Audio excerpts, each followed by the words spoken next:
Friends, welcome to Biology Made Easy. Today in this video, we'll discuss algae, and first we'll discuss the general characters of algae. So let us start.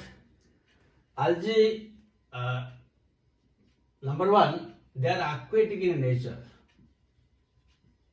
And when aquatic, they may be freshwater or they may be marine. And still there are some algae which prefer moist soil or moist wood, or even the moist soil wood. There they can also survive in addition to the freshwater and marine. Still there are some which are completely association with the symbiotic association, like that of the lichens. And even some algae, they are present in the body of sloth bear.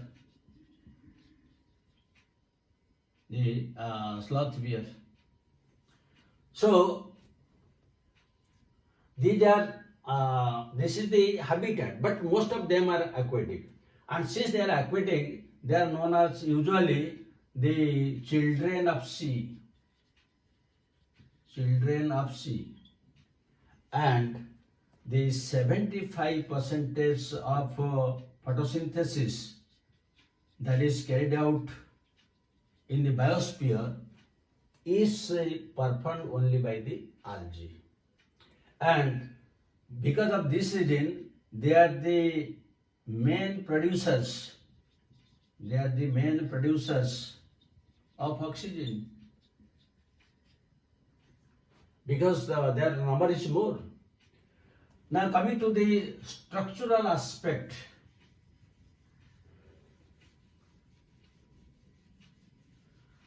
usually the algal plant body is a haploid gametophyte,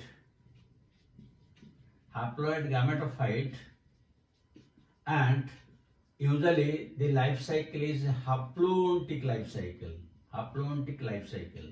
That means the haploid stage is dominant in their life cycle and the diploid stage is restricted only to the zygote. That is why haplontic life cycle. Their main plant body is known as thallus. And what is the meaning of thallus? Thallus means undifferentiated. Just I have told you that whenever the plant body is gametophytic, so naturally stem, root, leaf are not there. That means in the algal plant body, it is thallus. That means it is undifferentiated.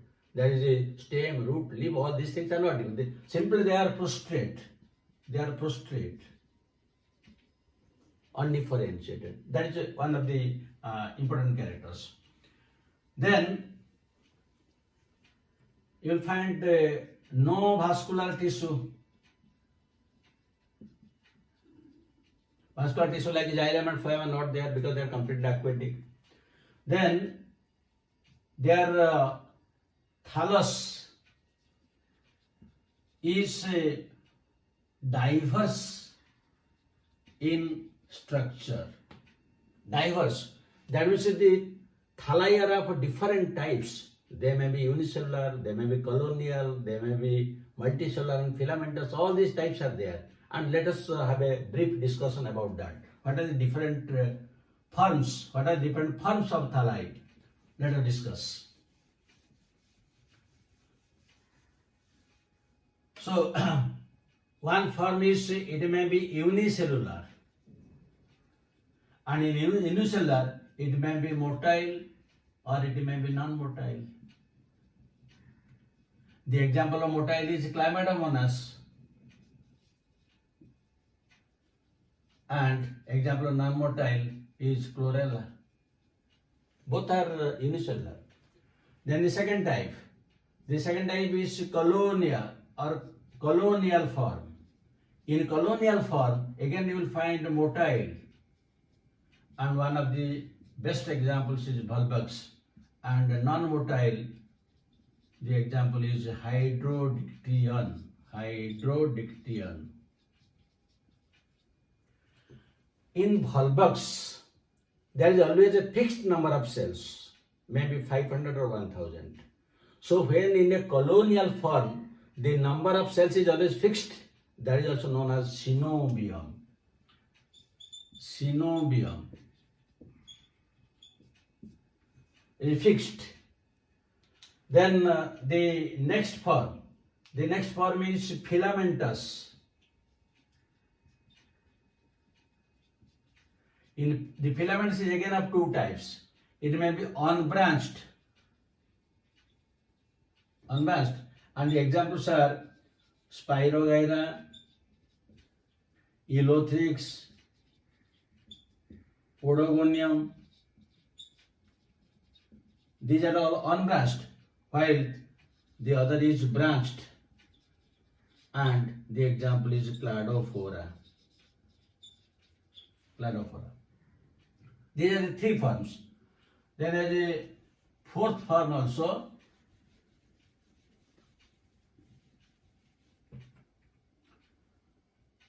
The fourth type is heterotrichous. Now, what is the meaning of heterotrichous? Already I have told you that because the main plant body is thallus, that means they are prostrate. But here hetero means different. So here you will get both prostrate and some erect parts are there. That is heterotrichous. And most probably the next higher group of plants, bryophytes, they have been evolved from this heterotrichous habit. Because prostrate and erect is there. Because in future the bryophytes, the pterophytes, the main plant body is erect. So this is the probable ancestor. And one of the examples of this is Coleochaete. Then another example is siphanaceous, and the example is Vauqueria. Then another is foliose, means it will look like a leaf, and the example is Alva.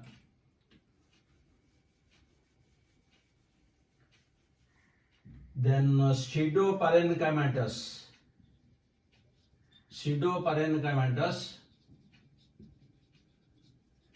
That means here most of the members of red algae are coming, like Polysiphonia and Batrachospermum.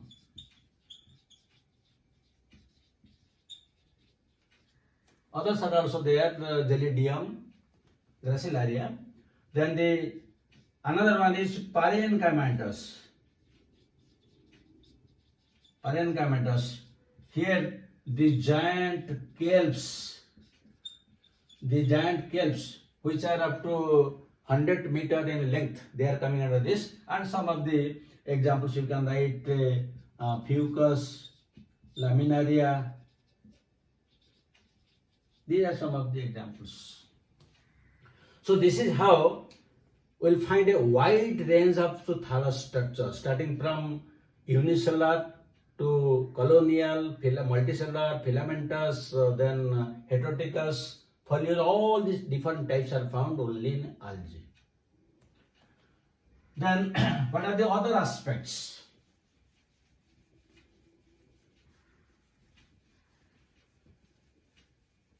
Now coming to other aspects of the algae are autotrophic. Already we have discussed, because the plants are autotrophic. So here, since they are autotrophic, so naturally they contain chloroplasts, and in the chloroplast there are photosynthetic pigments.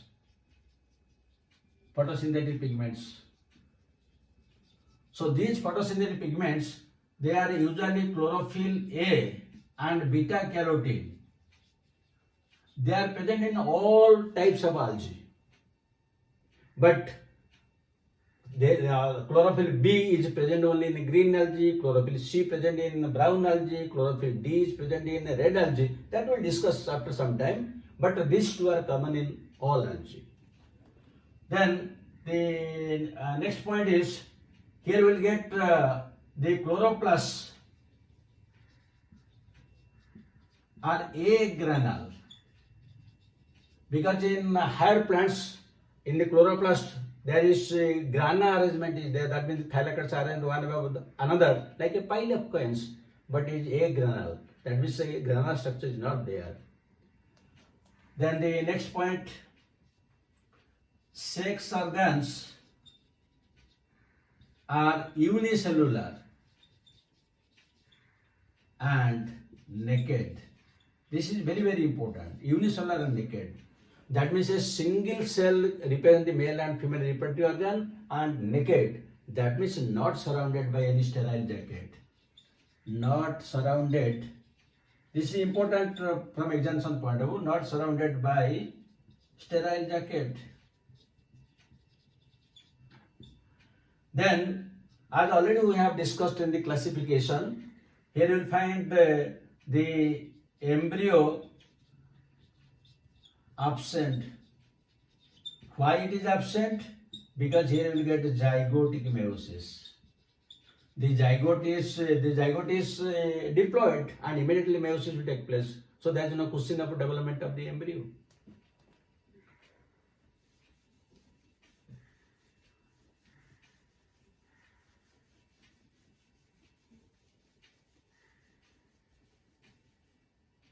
Then coming to reproduction, the vegetative reproduction, usually it takes place by means of a fragmentation, while the asexual reproduction, it takes place by the formation of different types of spores, and some of the common spores are zoospores, aplanospores, hypnospores, but the zoospores are more common. And zoospores means they are thin-walled and motile. Thin-walled motile spores are zoospores. While thin-walled non-motile, they are aplanospores. And hypnospores means they are thick-walled. Thick-walled as well as non-motile. But the zoospores are very common method of reproduction in case of algae. That means the thin-walled, motile. Now coming to the sexual reproduction. Sexual reproduction may be isogamy, or it can tell isogamous. Isogamous means the male and female gametes are similar and motile. They are equal in size, both male and female, and they are motile. So iso means similar. And the example you can take, here you can take the Chlamydomonas divarianum. Here you will get isogamous. And another example, very important from examination point of view, so I am writing it in capital letter, Spirogyra. This is very important from examination point of view. Why is it important? Because in Spirogyra, we will get two gametes, but they are non-motile. Non-motile. That means here, non-motile gametes are there. Non-motile gametes. That is why this is very important from examination point of view. It is isogamous, but non-motile. Then coming to the second one. The second one is anisogamous. This is A, B. Anisogamous. In anisogamous, the male gamete is small and more motile, while the female gamete is bigger in size and less motile. And they are aniso, means they are slightly different in their size. And this will find in case of Chlamydomonas browni. Chlamydomonas browni. And the third type is oogamous. In oogamous type, the male one is small and motile. The male is small and motile, while the female one is bigger in size and non-motile. So these are three types of sexual reproduction. And what is the example here? Here example you can take Chlamydomonas cassifera, Chlamydomonas cassifera, and also you can take the example of Valbugs, and another example is Fucus. So these are the different, these are the general characters. Then how the algae are further classified? This is a very important question. Algae are usually classified on the basis of photosynthetic pigments. Very, very important. On the basis of photosynthetic pigments, they are classified. So there are usually three main types of algae: chlorophyceae or green algae, phaeophyceae or brown algae, rhodophyceae or red algae. So if we write here the chlorophyceae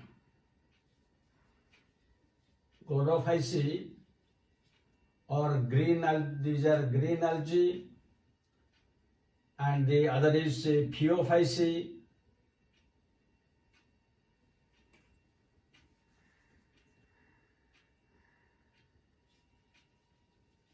Chlorophyceae, phaeophyceae, and rhodophyceae.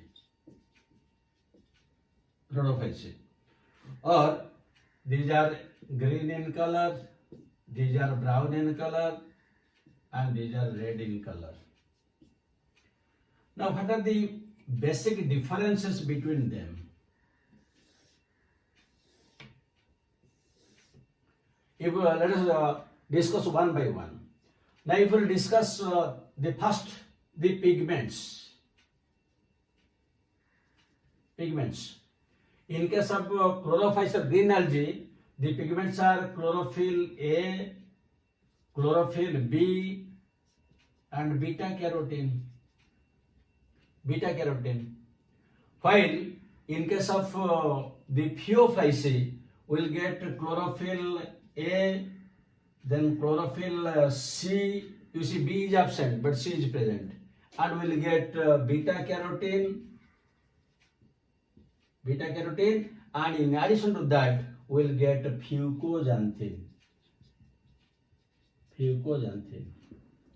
While in case of rhodophyceae, we'll get chlorophyll A, chlorophyll D. You see here it is B, here C, it is D, and beta carotene, that is common. And in addition to that, again we'll get the phycoerythrin.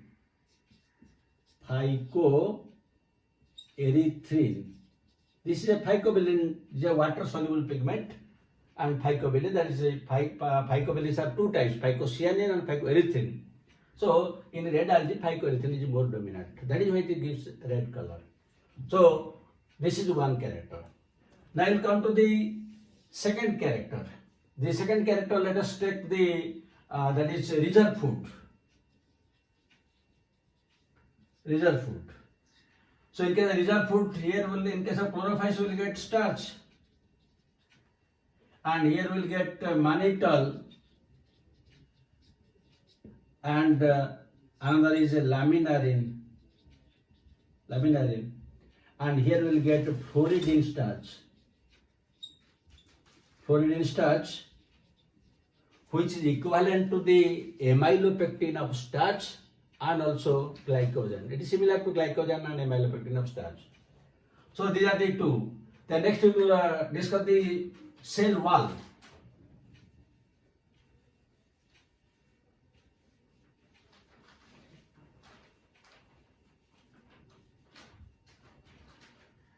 Now cell wall, in case of the chlorophyceae, the cell wall, the outer is made up of pectose, while the inner is made up of cellulose. This is the innermost and this is the outermost cell wall. In case of phaeophyceae, the cell wall also will get cellulose. The cellulose is present, but in addition to the cellulose, there may be algin, and also you will get certain non-sulfate esters. While Here you will get cellulose and some polysulfate esters, and you will get here agar, carrageenan, These are all the phycocolloids. They are present in the cell wall. Now this is the cell wall. Now the next point is the number and position of flagella. So here we will get the number. Number is usually in case of chlorophyll it is 2 to 8. These are apical and all look similar. That means they are isokont, similar to look like. You can tell that is they are equal. That means 2 to 8 in number, apical in position, and they are all equal. Means we can tell them as isokont. Now here the number is 2. They are lateral and unequal. So since they are unequal, we can call them as heterokont. Why? Because here the flagella are different. They are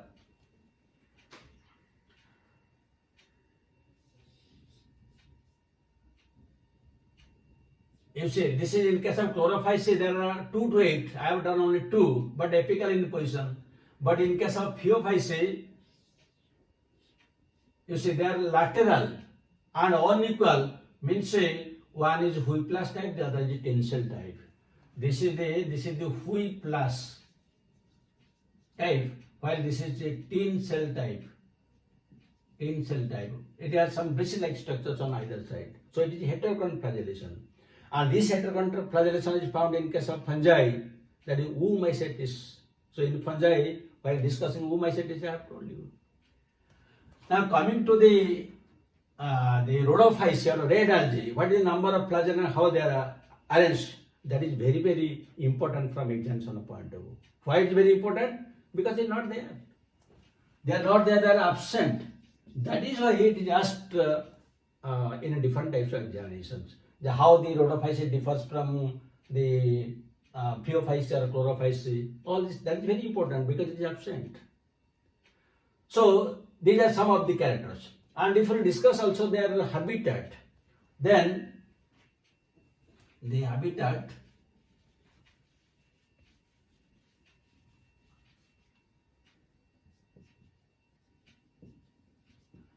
here these are present, these are fresh water.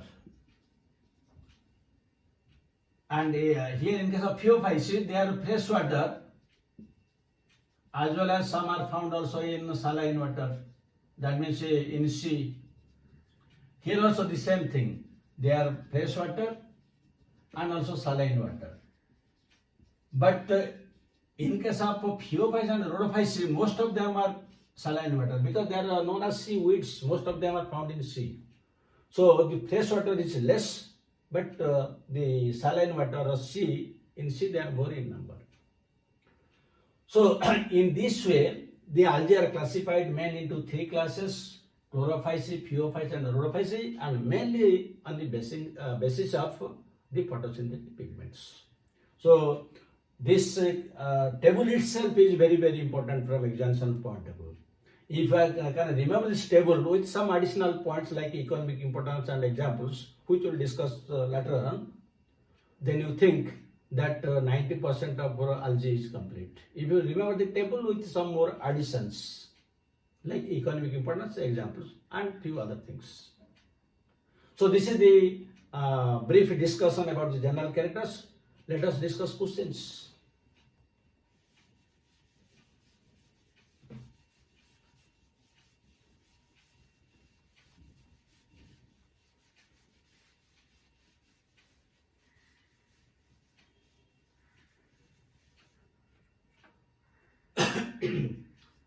Which is not a character of algae? So A choice, they are aquatic. Then B choice, absence of jacket in sex organs. C choice, lack of thallus. D choice, haploid gametophytic. Very easily you can answer the question. Now this was the second question. The second question is, red algae differs from brown algae. A choice. Red algae differs from brown algae in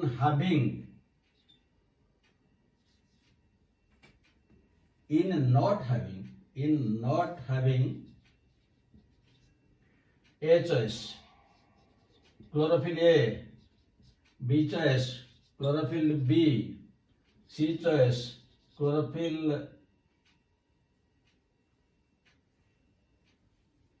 this is beta carotene, this is chlorophyll C, and this is chlorophyll D. Red algae differs from brown algae in not having which one? So we have discussed all these things in the table itself. Easily you will be able to answer, and these are the type of questions which are usually asked in the examinations.